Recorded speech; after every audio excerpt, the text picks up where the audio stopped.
Hello. Hey everybody. Welcome to another edition of PK Social. This is Amber.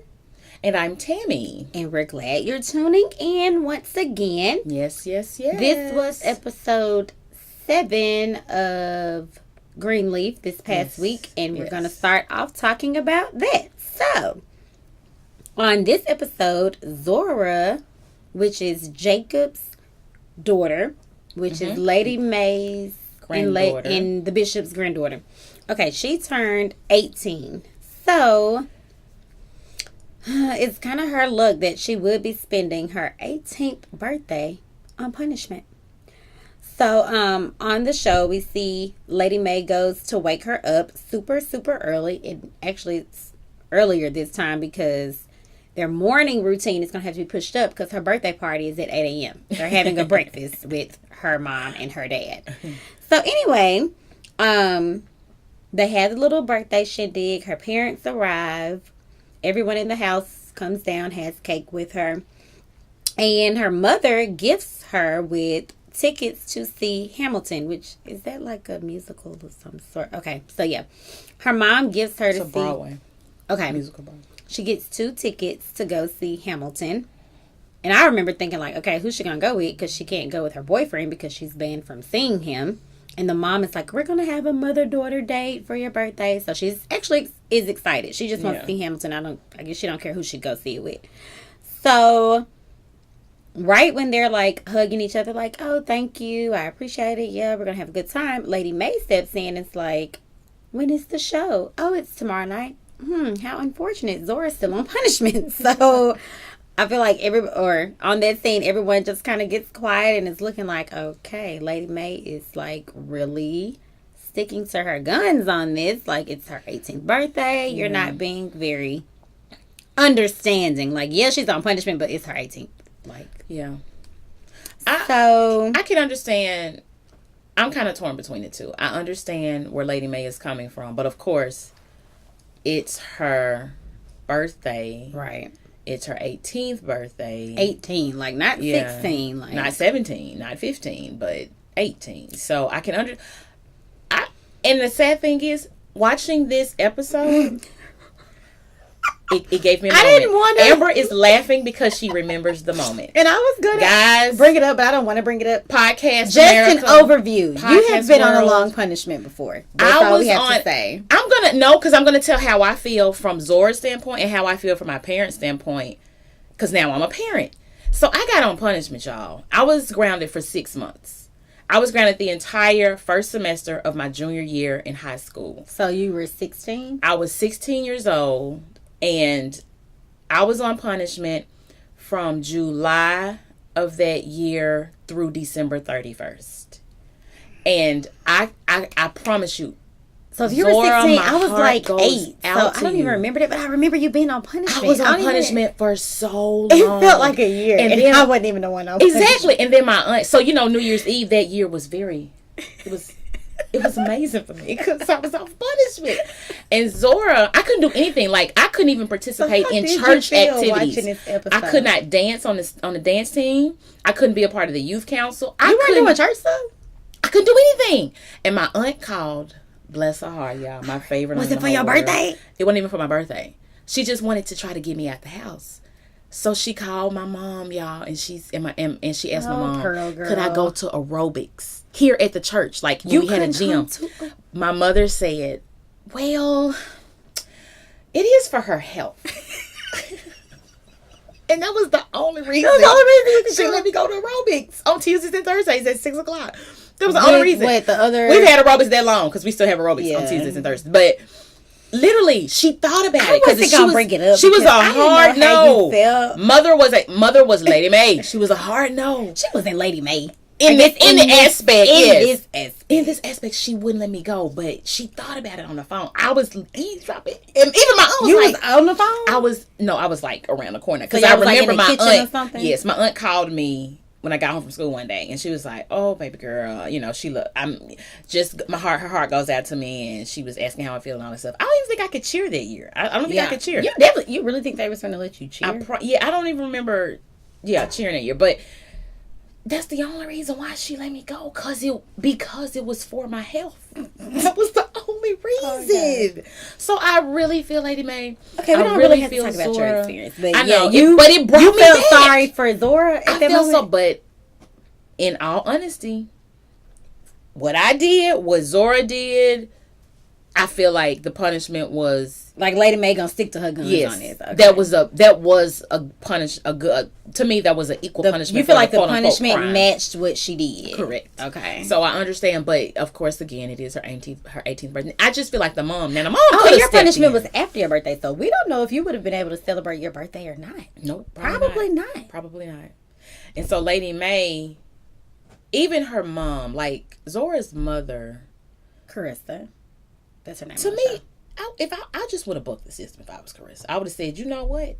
How about I'm getting her right now? Okay, so and now she's as not, a parent, I'll bring her back after the show. I would have just done it. But now so stepping into parent mode. Okay, yeah, you felt sorry for Zora when you were thinking about your punishment. But as a parent, okay, if you were Karissa, you would have still celebrated her 18th birthday. I would have gotten my daughter and left, truthfully. Okay. Because especially since Jacob is like, he's just gonna listen to his mom no matter what. Mm-hmm. And that was he's a man. He's a son. So in the next scene, Jacob and Karissa kind of getting into the argument.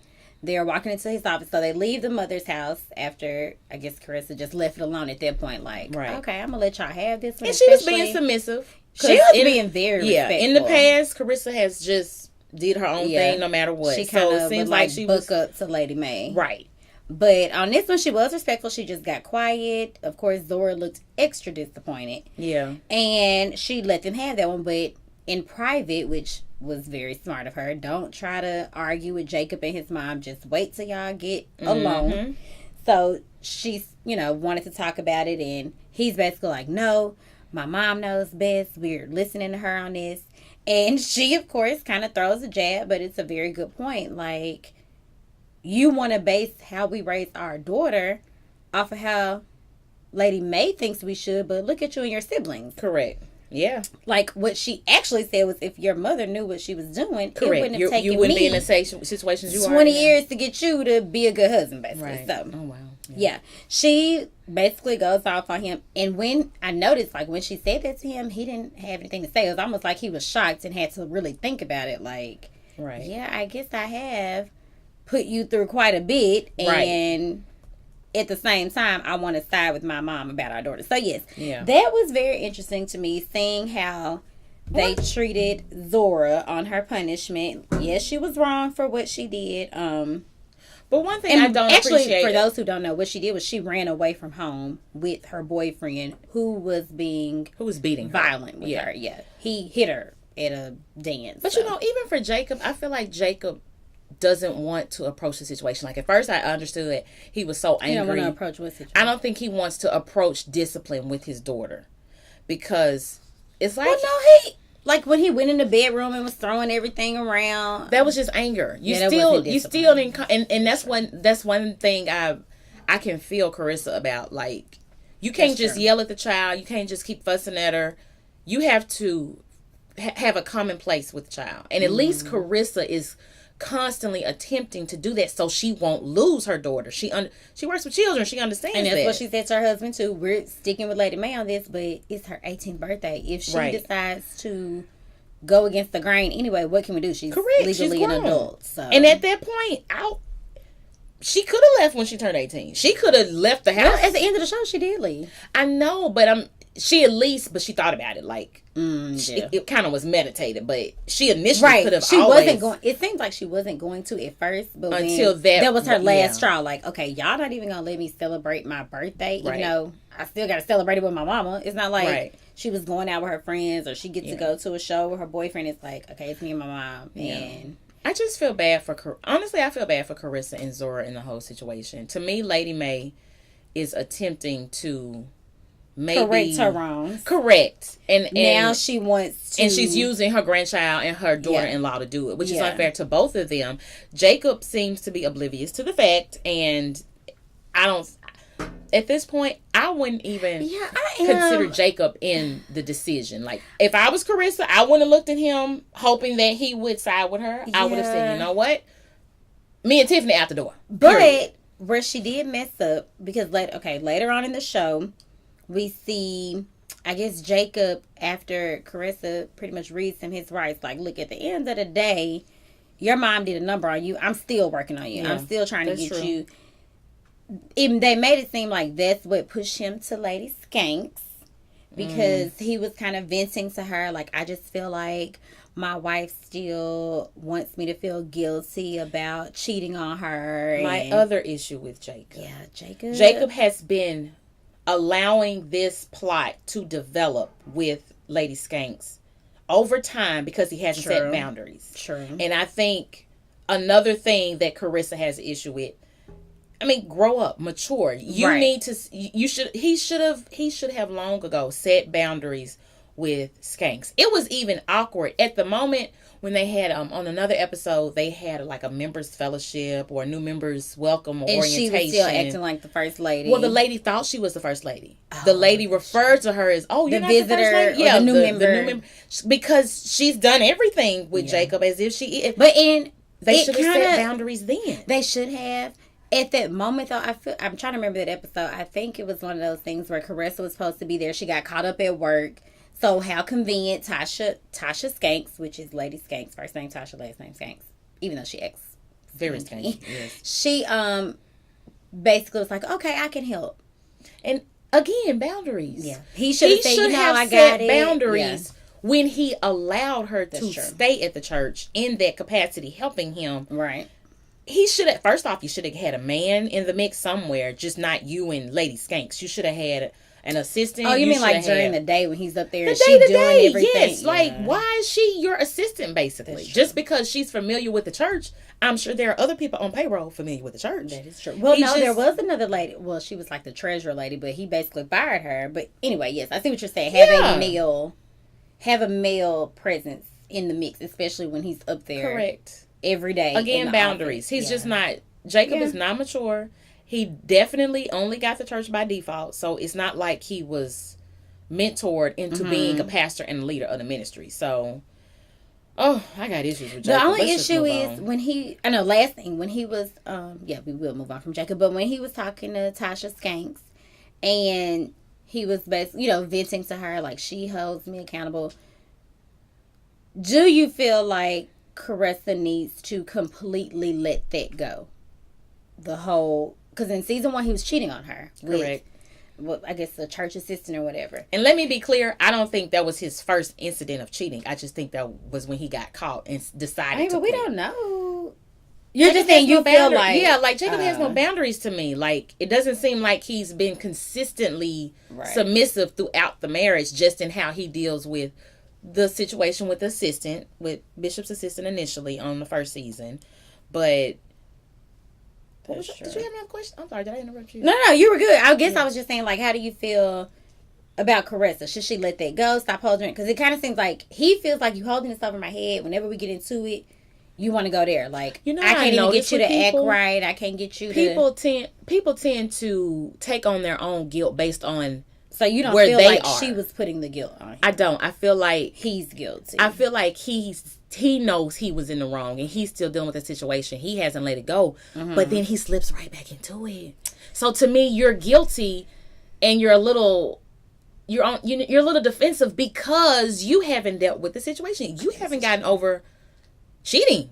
Period. So you're putting that over on your wife, which isn't fair to her. Mm-hmm. She's dealing with a lot.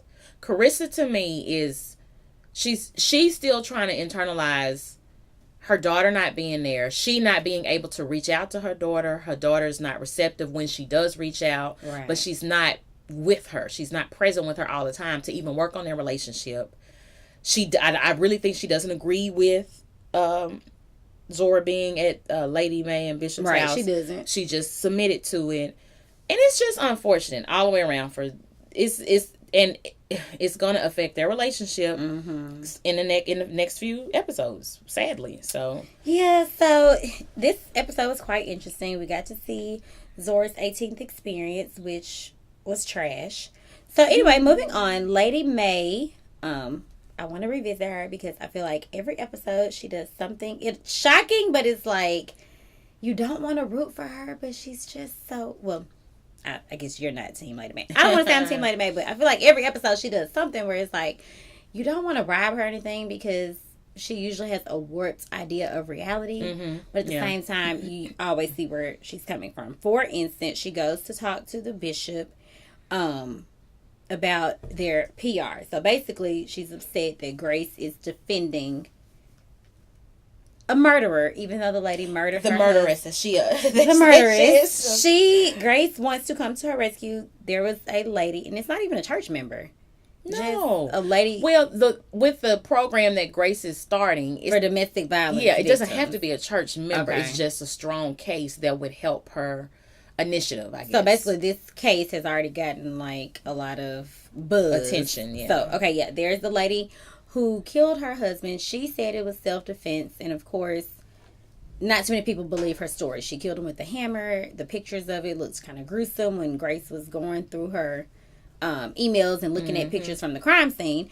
So Lady Mae goes to the bishop basically like, can you talk to Grace? Here she is again trying to save the world. And now you do notice Lady Mae only went to bishop when she couldn't get her way. You're not really concerned about how the church when she couldn't get her way with what? She wanted Grace to do something for her. And when Grace said no, that's when she goes to the bishop.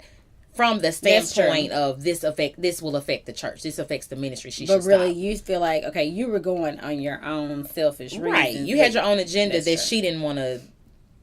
Because what she said to him was, this is not good PR. I mean, that's just crazy. This is another shenanigan. Neither is a divorce on a Sunday morning that you announce. That is a good point. You are going to him about Grace trying to help a victim or the suspect. Either or, whichever way you want to look at it.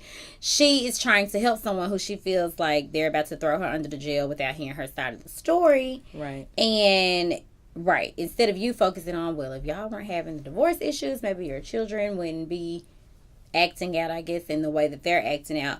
She went to him on the wrong note. But I do feel like it was partially justified only because he's the one that basically caused their divorce, which affects their children. So it's almost like she's trying to put out all these fires, even though she's clearly hurting or maybe hasn't dealt with how she really feels about not being with the bishop. Well, it's almost like, it's like... I think we're forgetting they are equally at fault for their marriage.